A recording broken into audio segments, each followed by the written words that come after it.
মাওলানা সাঈদীকে হাত করা অবস্থায় নির্বাচন কাকে দিয়ে শুরু হয়েছে? ডাকসু দিয়ে শুরু হয়েছে না? তাহলে প্রথম ওপেনিং ব্যাটসম্যান আমরা সফল হয়েছি কিনা? ওপেনিং ব্যাটসম্যান দিয়ে শুরু।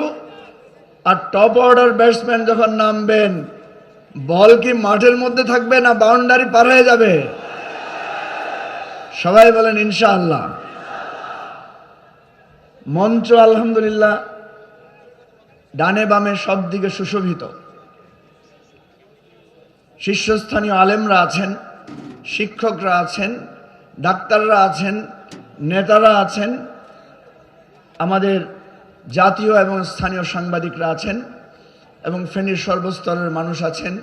আপনাদের সবাইকে সংগ্রামী সালাম।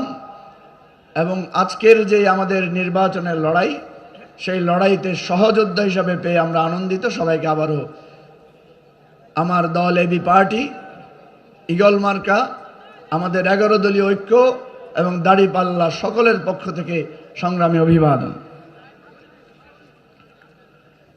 এখানে আমাদের বীর মুক্তিযোদ্ধারা আছেন, জুলাই শহীদ পরিবারের সদস্যরা আছেন।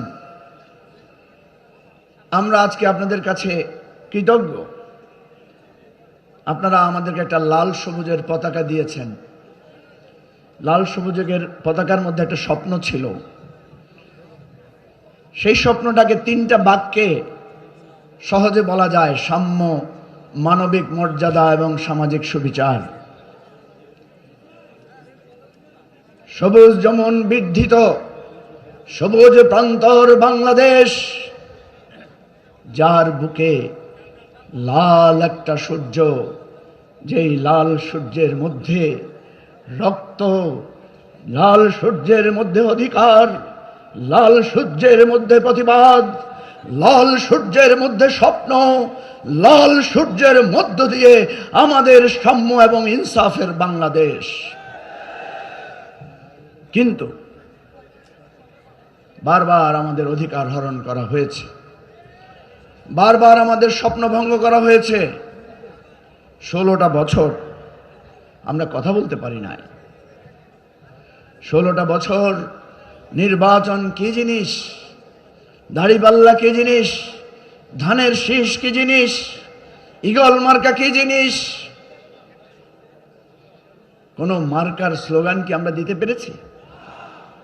18 সালের নির্বাচন আমার এখনো মনে আছে। এই ফেনী 2 আসনে আমরা ধানের শীষের পক্ষে নির্বাচন করার জন্য চেষ্টা করেছিলাম। একটা মিছিলও কি আমরা করতে পেরেছি? 14 গ্রামে আমরা দাড়িপাল্লার পক্ষে নির্বাচন করতে চেয়েছিলাম। আমাদের প্রার্থী ডাক্তার সৈয়দ আব্দুল্লাহ মোহাম্মদ তাহের একদিনের জন্য 14 গ্রাম তাকে আসতে দেয়া হয় নাই। প্রিয় ভাইয়েরা,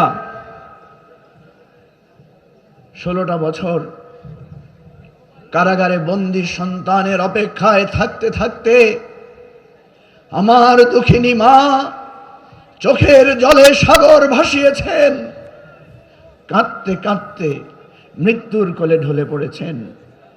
বহু দৃশ্য আমরা দেখেছি। সন্তানের হাতে হাত করা, পায়ে শিকল পরানো সন্তান মায়ের জানাজা পড়েছে, বাবার জানাজা পড়েছে। আমি দেখেছি শহীদ কামরুজ্জামানকে হাত কড়া পড়া অবস্থায় মায়ের জানাজায় এসেছিলেন। আমি দেখেছি মাওলানা সাঈদীকে হাত কড়া পড়া অবস্থায় তার সন্তান, তার বাবা মায়ের জানাজা পড়তে। ভাই বন্ধুগণ,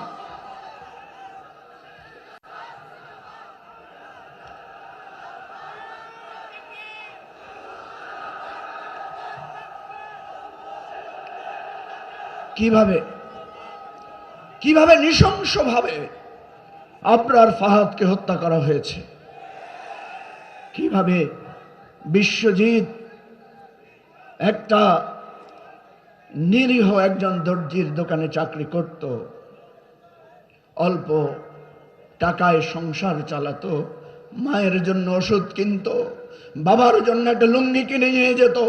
সেই বিশ্বজিৎকে শুধু মুখে দাড়ি থাকার কারণে শিবির অপবাদ দিয়ে নৃশংসভাবে হত্যা করা হয়েছে।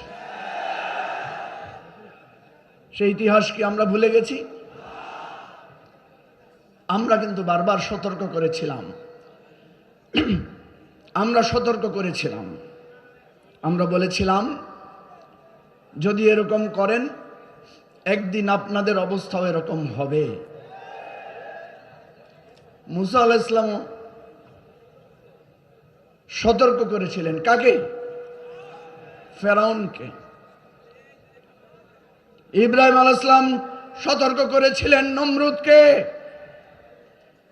আমাদের পূর্বপুরুষেরা যুগ যুগ ধরে এই লড়াই চালিয়ে গেছেন। বাংলাদেশের স্বাধীনতা কামী মানুষ আইয়ুব খান, ইয়াহিয়া খানকেও সতর্ক করেছিল। তারা কি সতর্কতা শুনেছে? শেখ হাসিনাও আমাদের সতর্কতা শুনেন নাই। শেখ হাসিনা আমাদের সতর্কতা শুনেন নাই। অহংকার করে বলেছিলেন শেখ হাসিনা পালায় না। শেখ হাসিনা কি পালায়?